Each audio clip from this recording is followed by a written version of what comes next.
Salut, c'est Oleg. Il paraît que notre société moderne produit de plus en plus de surdoués. Ouais, on est de plus en plus de surdoués, t'imagines? C'est génial. Pourtant, ce qui est bizarre, c'est que le QI moyen, lui, il baisse. Alors, c'est pas logique du tout. Qu'est-ce qui se passe derrière tout ça? On va voir ça tout de suite.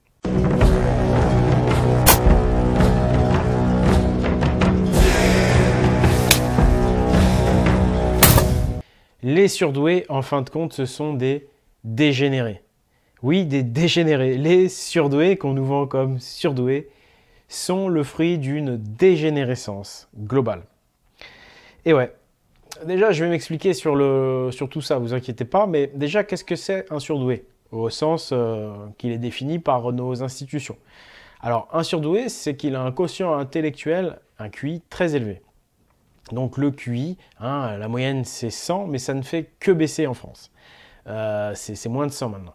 Donc comment ça se fait qu'il y a de plus en plus de haut QI alors que la moyenne baisse?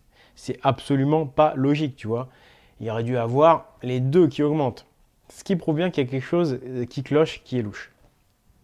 Donc, cette intelligence-là, déjà, du pseudo-surdoué, c'est uniquement une intelligence matérielle, une intelligence de calcul, une intelligence froide qu'on appelle le QI.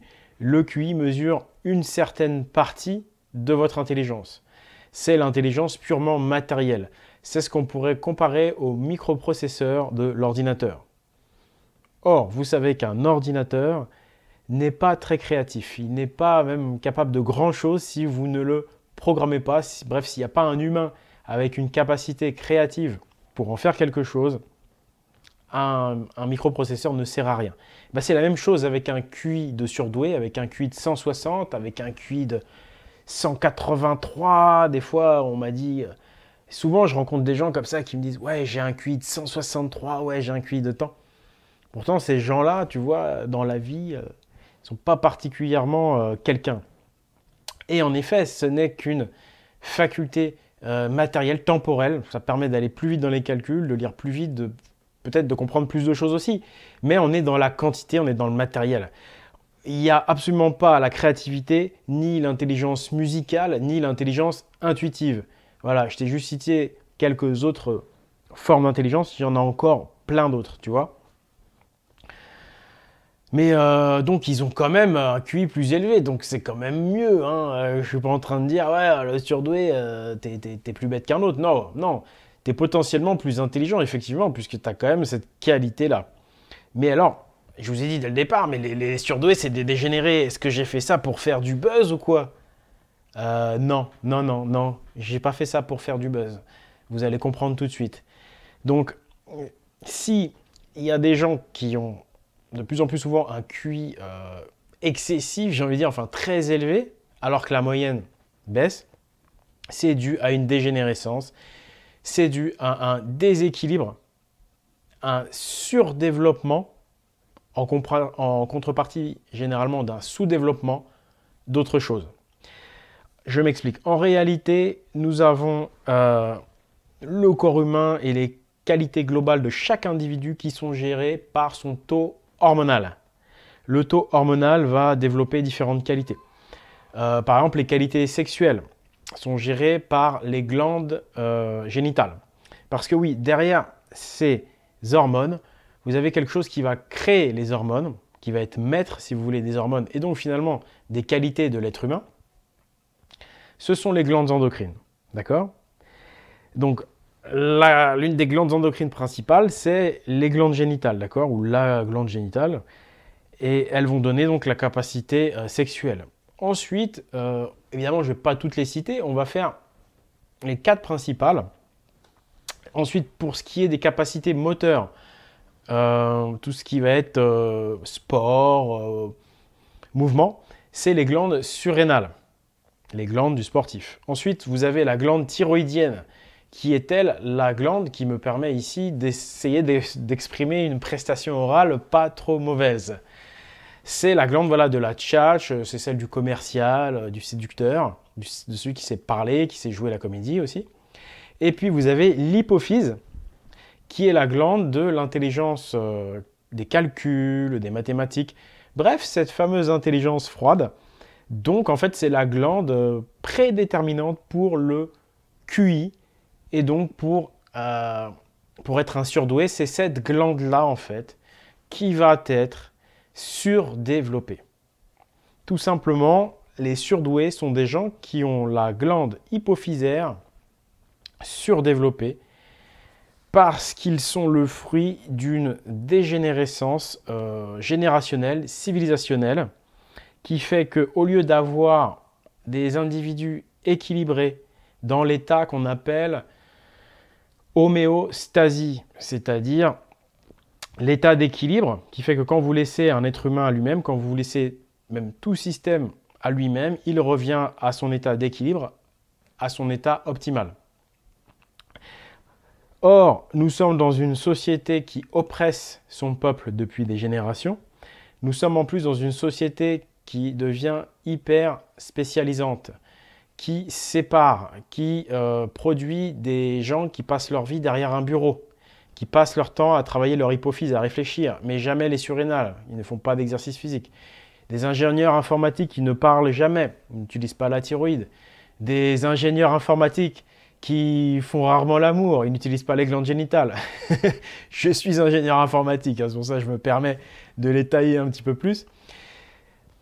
A contrario, des ouvriers du bâtiment qui utilisent rarement la capacité cérébrale, des acteurs de films porno qui surutilisent leurs glandes génitales mais qui n'utilisent pas les autres, des commerciaux qui eux ne font que d'utiliser leurs glandes thyroïdiennes et de parler, qui deviennent de parfaits mythomanes.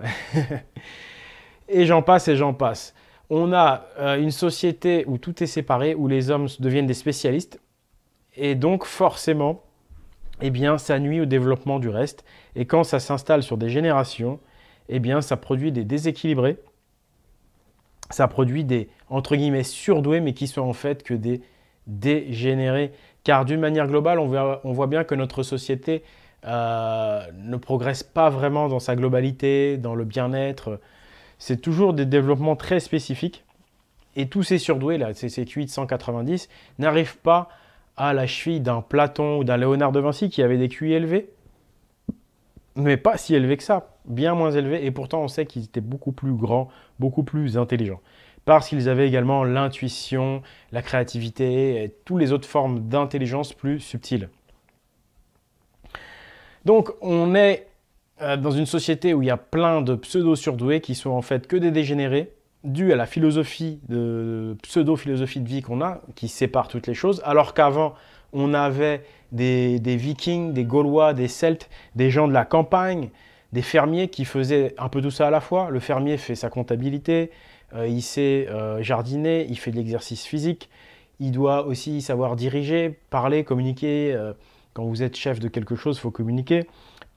Autre chose importante sur la thyroïdienne, eh bien, il n'y avait pas la télévision, donc on prenait le temps de se raconter des histoires pour se divertir. Le soir, au coin du feu, on se racontait des histoires, ce qui nous permettait de nous exercer oralement, d'exercer son éloquence. Alors qu'aujourd'hui, on est dans une société de gens qui sont isolés, qui passent leur soirée devant la télé à écouter, mais qui n'exercent plus non plus leur capacité à s'exprimer. Ajoutez à cela la dégénérescence alimentaire, les produits, trop de produits à base de blé, trop de sel dans les produits, manque de minéraux, manque d'enzymes, manque d'éléments vivants. Bref, tout ça produit des générations de dégénérés, qui fait que parfois on a du surdoué parce qu'ils n'ont qu'une glande surdéveloppée et les autres sous-développées. Autre exemple, les surdoués de la tchatch. Par exemple, Alain Soral, c'est un hypertrophié de la thyroïde, c'est-à-dire qu'il a une capacité d'éloquence absolument exceptionnelle. Il a vraiment une façon de parler inégalable. C'est un vrai génie du discours.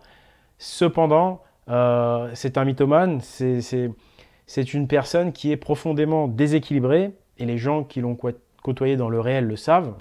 Donc, un hypertrophié de la thyroïde, voilà, c'est quelqu'un qui parle excessivement bien. Même quand on ne sait pas la vérité, hein, ce qu'il dit, il se dégage une sincérité de ces gens-là, une profonde sincérité que nous, on a l'impression, mais en réalité, c'est simplement des surdoués de la parole. Ensuite, on a des hypertrophiés des surrénales. Par exemple, tous ceux qui font les... Mince, comment ça s'appelle? Les Ironman, c'est-à-dire ceux qui sont des, on va dire des ultra-marathoniens, ceux qui enchaînent le marathon, ensuite ils font un marathon de nage, de natation, et ensuite un marathon de VTT. Tout ça dans la même journée. Ils partent le matin, ils finissent le soir. C'est des gens qui s'entraînent en endurance tous les jours et qui font des efforts physiques prolongés de plusieurs heures tous les jours. Ce sont des gens qui sont hypertrophiés au niveau des surrénales. Ils font tout le temps du sport. J'en ai déjà rencontré parfois quelques-uns. Et ils sont vraiment accros au sport comme une drogue. Il faut absolument qu'ils aillent faire leurs 3 heures de course à pied, leurs 6 heures de marche. Sinon, ils sont pas bien. Et puis donc, on a les hypertrophiés de la génitale qui, eux, sont en réalité les masturbateurs chroniques. Pour les plus chanceux, les acteurs de films porno. Hein. Et pour les plus chanceux, les quelques rares milliardaires qui peuvent se permettre de sauter tout ce qui bouge. Mais globalement, c'est vraiment la génération du porno. Je dois dire que tous ces déséquilibres glandulaires provoquent un sous-développement des autres glandes et donc des autres capacités. Bien souvent, c'est pour ça qu'on dit la branlette, ça rend sourd. C'est parce que si vous vous branlez trop, si vous éjaculez trop souvent, d'une manière générale, vous allez sursolliciter votre glande génitale, et notamment la glande génitale est double. Hein. Il y a une glande externe et une glande interne. La glande interne est dite interstitielle. Et donc, la glande interne va se sous-développer. Or, la glande génitale est fondamentale, elle est encore plus importante que les autres, parce que c'est elle, la partie interne hein, donc de la glande, pas celle qui sert à éjaculer, c'est elle en fait qui va réguler le développement des autres glandes. Oui, tout à fait. Les burnes, comme on dit, avoir des couilles, hein, c'est ce qui va donner effectivement le courage, la volonté, mais également amplifier le développement des autres glandes. Mais quand je dis amplifier, c'est aussi réguler, c'est-à-dire empêcher justement d'avoir une hypertrophie de la thyroïde ou une hypertrophie de l'hypophyse. Ça va être grâce à la glande génitale interne, interstitielle, pas celle qui sert à éjaculer. Et bien c'est cette glande-là en fait qui va réguler et développer les autres. D'où le fait que quelqu'un qui a entre guillemets des couilles peut aussi développer une certaine forme d'intelligence. Hein. C'est l'intelligence du paysan, hein. C'est un pragmatique, il n'est pas comptable, mais le jour où il doit se mettre à la compta, il y arrive parce qu'il est équilibré. C'est un homme polyvalent, c'est un celte, c'est un gaulois, c'est un viking. Et donc voilà, c'est pour ça que dans notre société c'est dramatique, parce qu'avec le porno gratuit, on a des gens, on fabrique des feignants, on fabrique des gens sans volonté, sans couilles. Hein. Parce que justement, si tu éjacules 10 fois par jour, finalement, tes couilles ne servent qu'à ça, c'est-à-dire à la reproduction qui est normalement dédiée aux gonzesses. Hein. Nous, on est dans l'action, normalement dans la création. Et du coup, ce mec-là n'aura plus de capacité créatrice, encore une fois. Donc voilà, on en revient toujours au même. En fait, on est dans une société qui dégénère, qui crée des déséquilibrés, qui fait qu'on a des hypertrophies glandulaires. Donc c'est un peu comme si vous voulez, comme si par exemple vous aviez une main 2 fois plus grande que l'autre, ou alors les 2 mains très grandes et puis des tout petits pieds, ou vous voyez ce que je veux dire, ou alors une bouche énorme et puis des yeux minuscules, enfin des difformes quoi. Sauf que là c'est beaucoup plus grave j'ai envie de dire, puisque c'est au niveau glandulaire, ça génère les hormones, c'est tout l'équilibre nerveux, donc physiologique, psychologique. Donc c'est pour ça que notre société produit du pseudo-surdoué, a produit du déséquilibré, qui en fait ne produit rien de vraiment meilleur. On ne produit pas de génie, voilà. On le voit bien, il n'y a pas de génie, il n'y a plus de Pythagore, il n'y a plus de Platon, parce que les gens sont déséquilibrés. Le génie, c'est celui qui va développer toutes ses facultés, qui va être un polytechnicien, qui va être à la fois intellectuel et sportif. Lui, il va avoir les 4 glandes équilibrées. Et ensuite, la glande des roupettes internes, là, la glande interstitielle, va permettre de développer de façon équilibrée toutes les autres. Ça nécessite évidemment beaucoup de travail sur soi. Mais ça existait dans l'ancien temps, hein, c'est ce que les gens cherchaient à faire. Ils cherchaient à améliorer l'homme. Chaque homme de la société devenant meilleur, la société elle-même devenait meilleure. Alors qu'aujourd'hui, c'est l'homme qui est au service de la société. C'est l'homme qui est esclave de la société. Donc on les met dans des cases, celui qui est ouvrier toute sa vie, celui qui est informaticien toute sa vie. Donc ils ne développent plus qu'une faculté et ils deviennent déséquilibrés, dégénérés. Donc les gens surdoués ne sont pas surdoués, ce sont des déséquilibrés au niveau glandulaire. Et voilà. Il n'apporte pas de plus-value en termes de vraie intelligence. Pas de création, pas d'intuition, pas d'intelligence musicale, par exemple. Voilà. Bah écoutez, j'espère que cette mise au point aura été claire. N'hésitez pas à réagir dans les commentaires. C'était Oleg de Normandie, hein, pour un retour à la vraie tradition, hein, celle de Pythagore, Platon, des Hyperboréens, celle des Vikings, des Celtes, des Druides. Voilà, avant que tout soit effacé par la fine équipe phariso-romaine. Allez, à la prochaine, ciao!